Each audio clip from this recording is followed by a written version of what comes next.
Test, test. Check, check.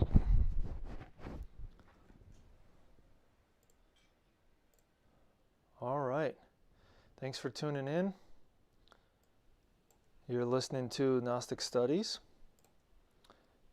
And we would like to do a meditation this evening. We got the basic description of it on the board. There we go. Got the basic description of it on the screen there. And if anybody wants a copy of this, just let us know in the comments. We can always send it or post it as a PDF somewhere and then have it be available for download. In any case, before we begin our meditation, we always want to do something to prepare ourselves, to prepare our space, our environment. And so the first thing that we recommend is to just, check around yourself. Do you need to close the door? Do you need to tell other people, maybe in the same dwelling as you, that you need some time, about an hour, to do the practice? Do you need to adjust your clothing? You need to loosen your belt or take off your shoes or whatever it may be. You want to grab a glass of water. When we vocalize, which is a plan today, just about every time we do meditation, plan is to do some vocalization because it really helps. Your throat may get dry from vocalizing. So whatever you need to do to prepare your location, now is the time to do it.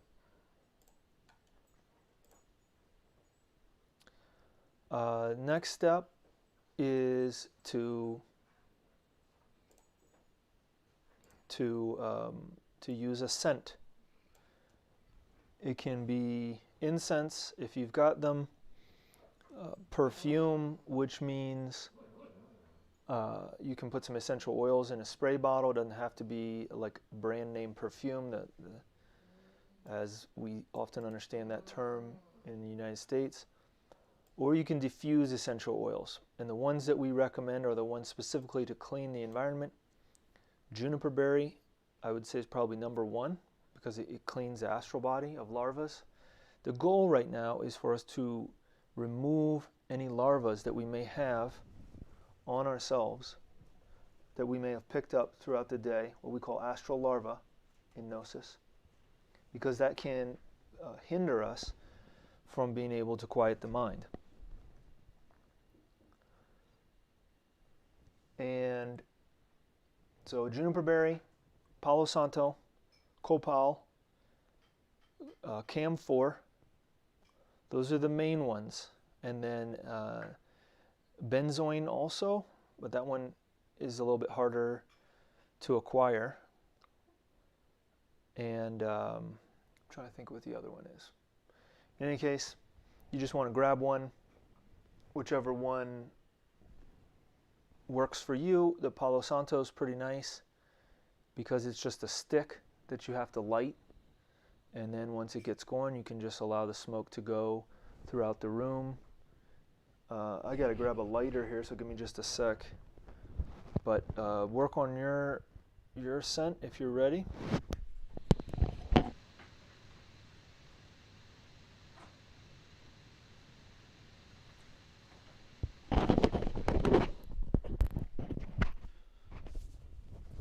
If you have any questions or comments, please feel free to leave them. We'll be monitoring the comment area there. See if anybody says anything. So I got my lighter, I got my Palo Santo. So you just light it.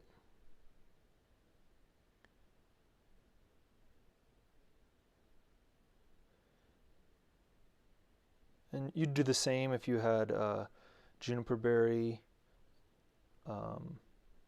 incense, or camphor or whatever. You get it going and smoking a little bit. It doesn't need to be blazing.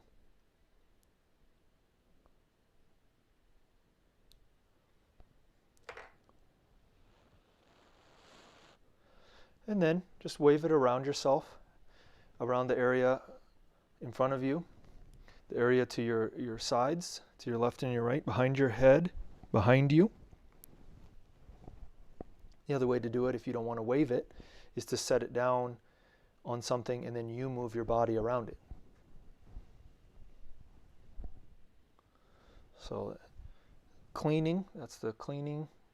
We set it down in a safe place so we don't have to worry about it. We don't have to think about it anymore. And now we're ready to work on the next step, which is relaxation, but finding a comfortable position that allows us to relax. Our goal is going to be to relax completely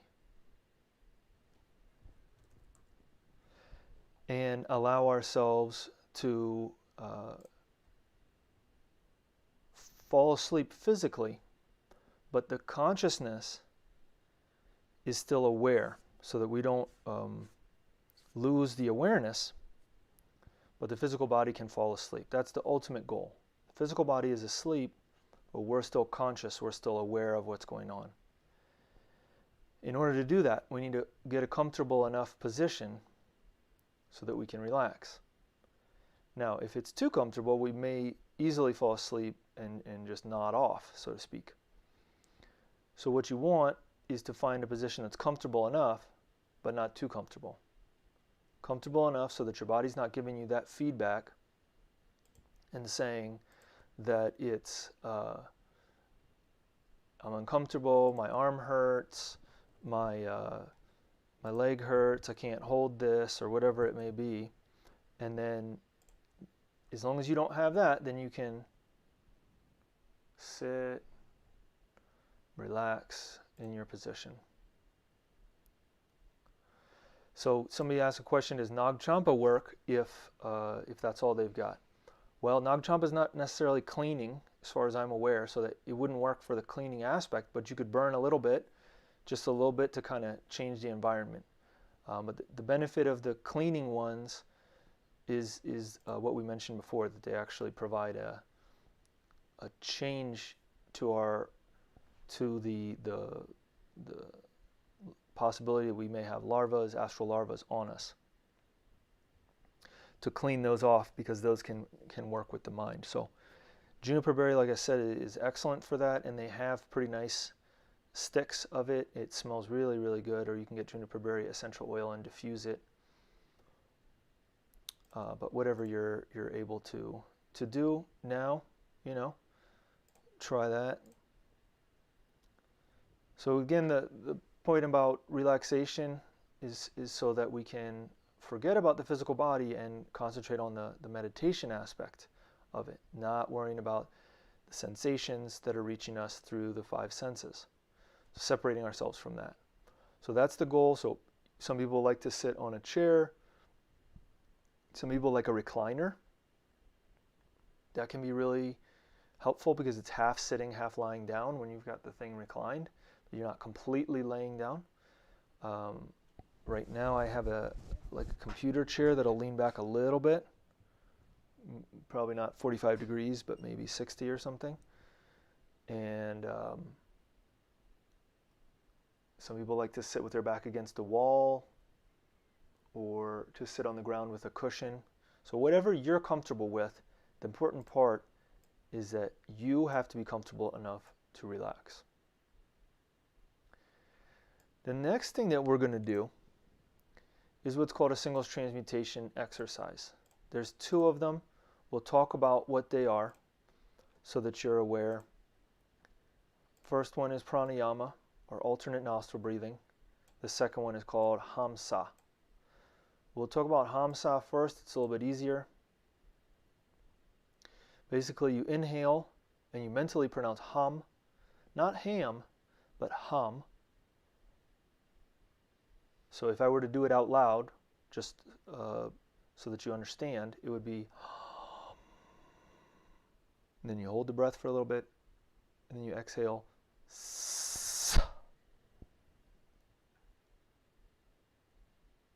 Inhale through the nose, mentally pronouncing the mantra. Exhale.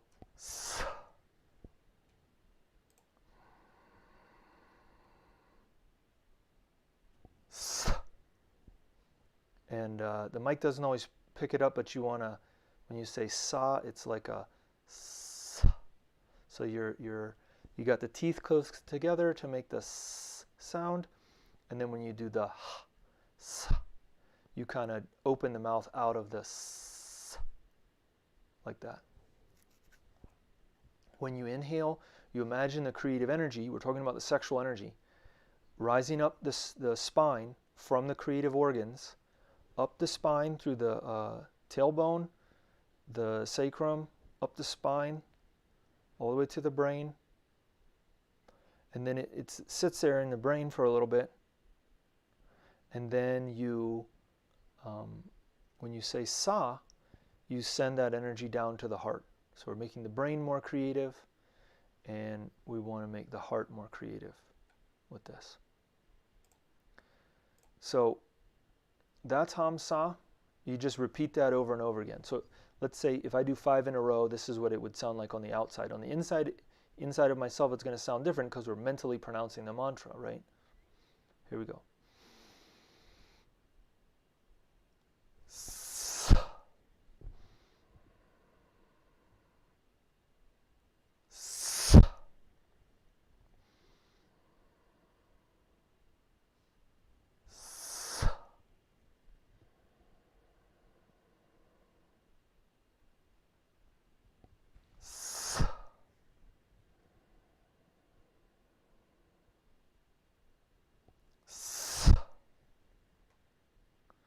And you just repeat that a bunch. Some people say, like, pick a number, like do 15 or 20. But the goal is not to do them fast and like hyperventilate, but to actually, your breath will start to slow down as you get more and more comfortable with it, and you'll hold the breath a little bit longer and things like that. So, next is the pranayama.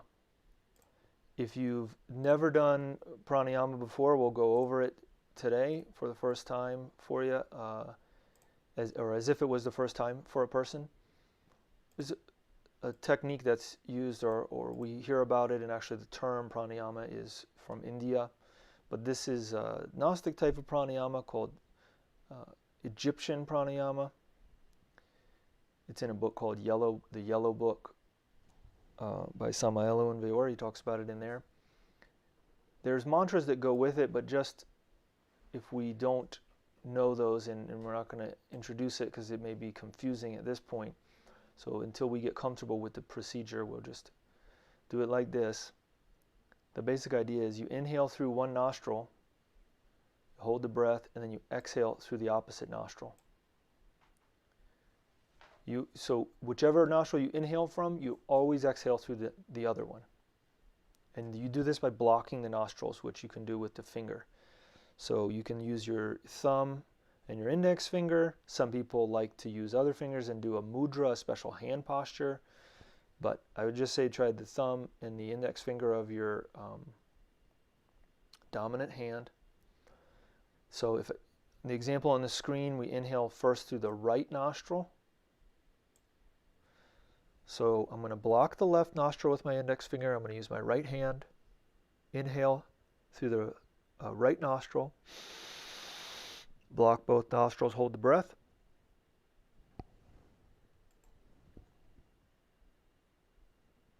Unblock the left nostril, exhale. Inhale again through the left nostril. Block both nostrils, hold the breath.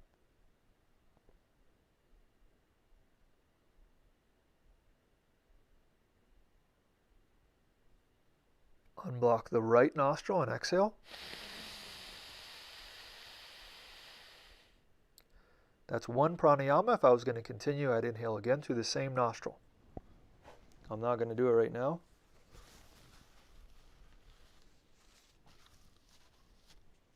So we're going to do 10 minutes of this, or 10 times, whichever you prefer, for the pranayama.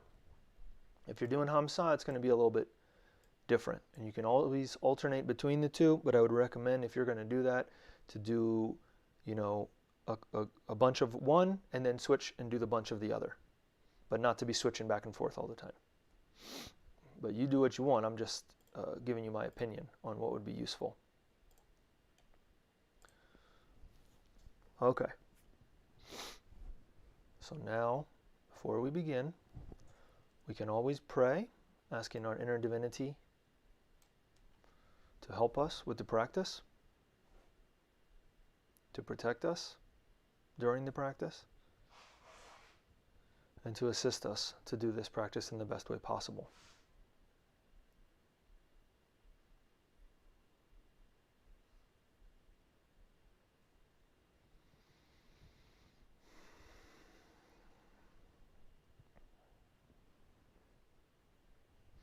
Whenever you're ready, you may begin.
Let's finish up whichever singles transmutation practice we're doing right now.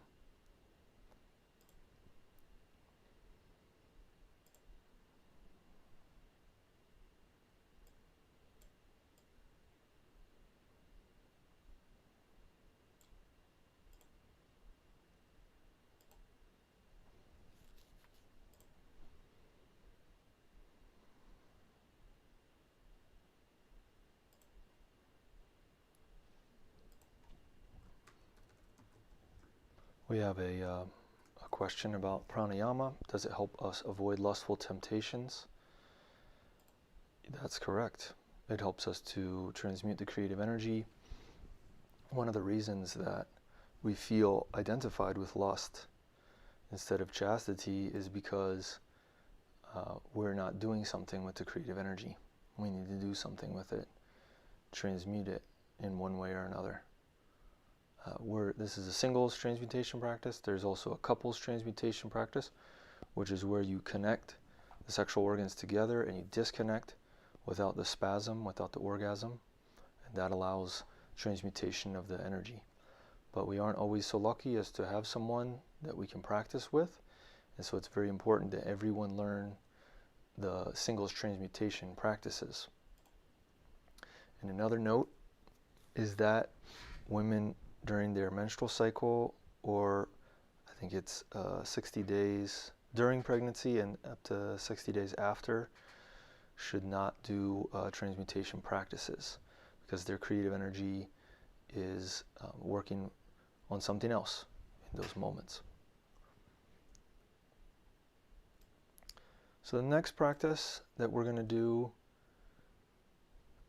which is still part of a preparation, but we call it vocalization, is we're just going to repeat a mantra, O, not Om, just O.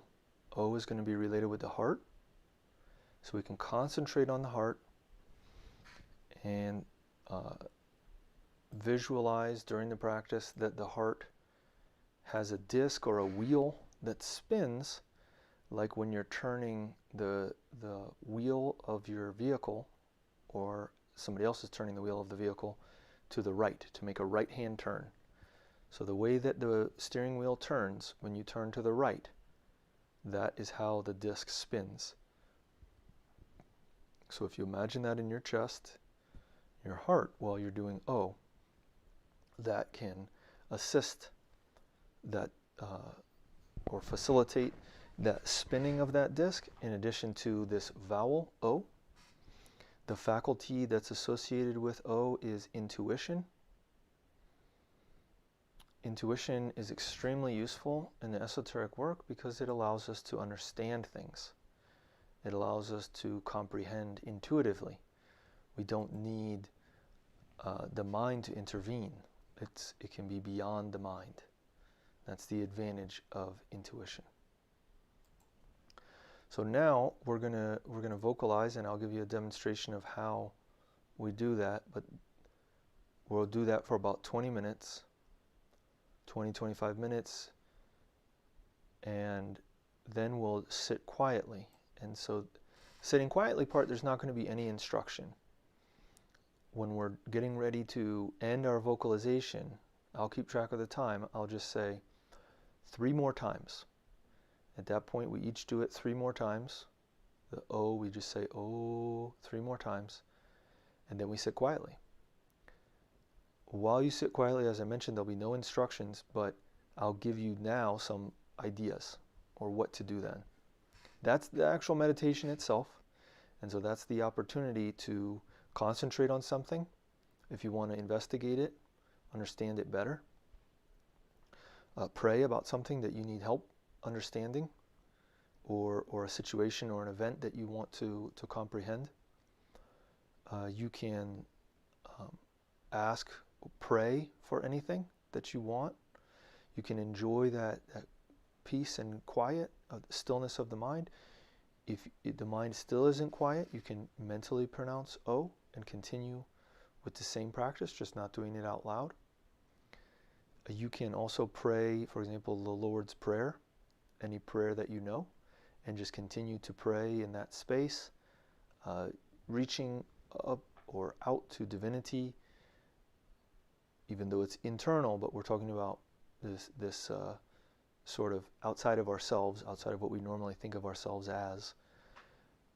We want to reach out to our inner divinity and say, you know, please help me with this, or I want to understand, or teach me what to do, or help me develop a relationship with you. Whatever we want to pray about, we can pray, we can ask there, but seek with that superior emotion. That's the way that we need to learn how to pray, is with that longing to be different and to connect with the divine.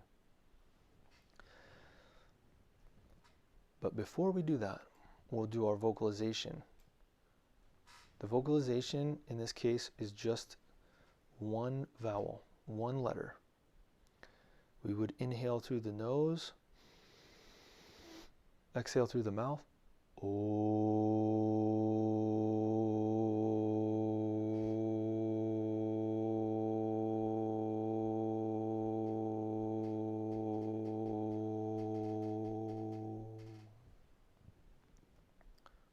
And inhale again through the nose.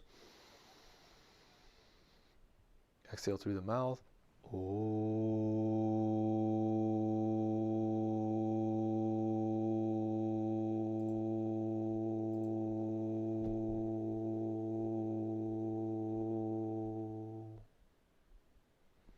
We're just going to repeat that.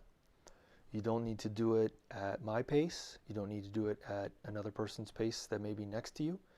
You do it at your own pace.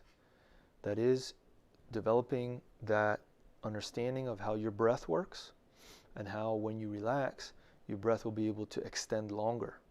As we progress, we'll be able to stretch that vowel out more and more. So again, the purpose of the vocalization is to give the mind and the body something to do,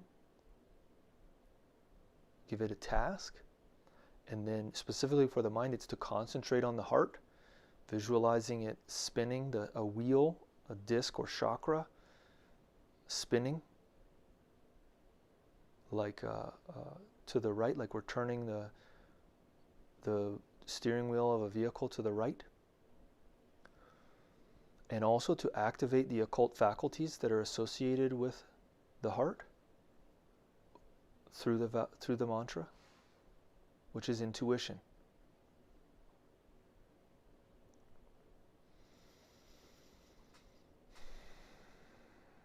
So let's prepare ourselves. We'll do this for about 20-25 minutes. As I mentioned, I'll keep track of the time.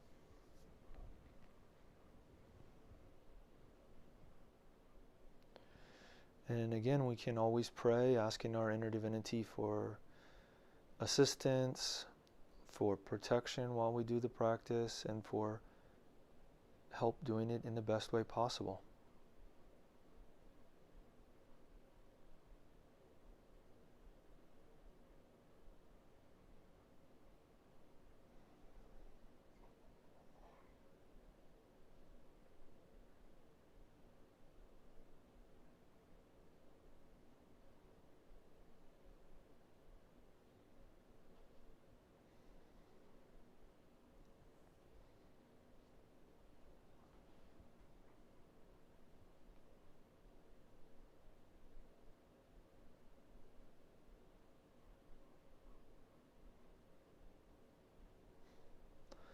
And whenever we're ready, we may begin.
Let's do it 3 more times at our own pace.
Let's take a couple deep breaths.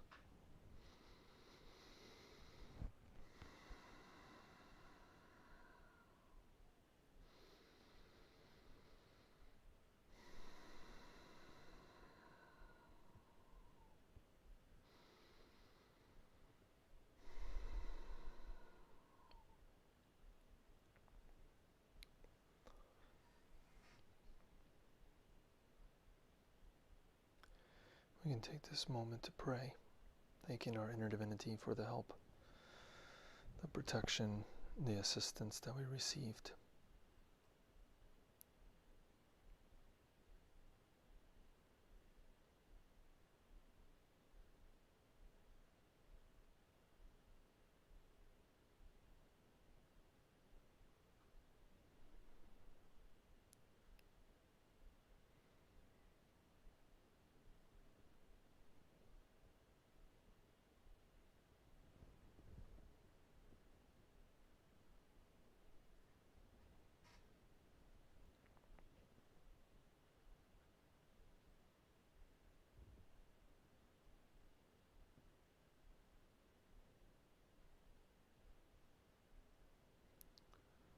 Whenever we feel ready, we can bring the practice to a close, coming back to the room or back to the dwelling, opening our eyes.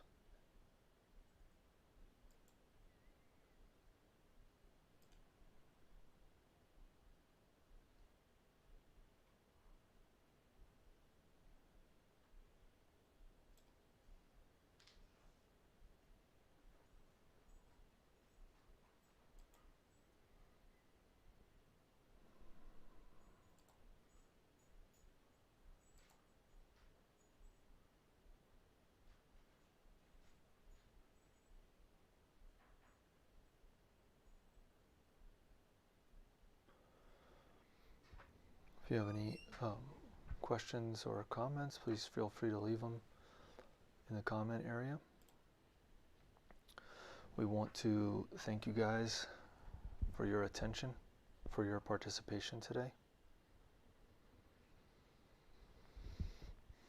We know that you could be doing something else right now, and so we thank you for sharing your time with us, and we hope that you had a good experience.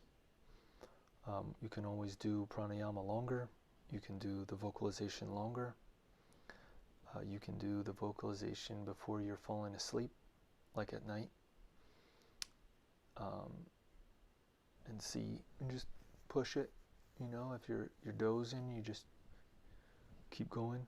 See how much you can do. We want to also invite you next week to our class on Thursday, and we're interested in what subjects you're interested in, what you want to hear about. So we invite you to share with us in your comments what topics you would like to know about, because we'd like to start a series soon.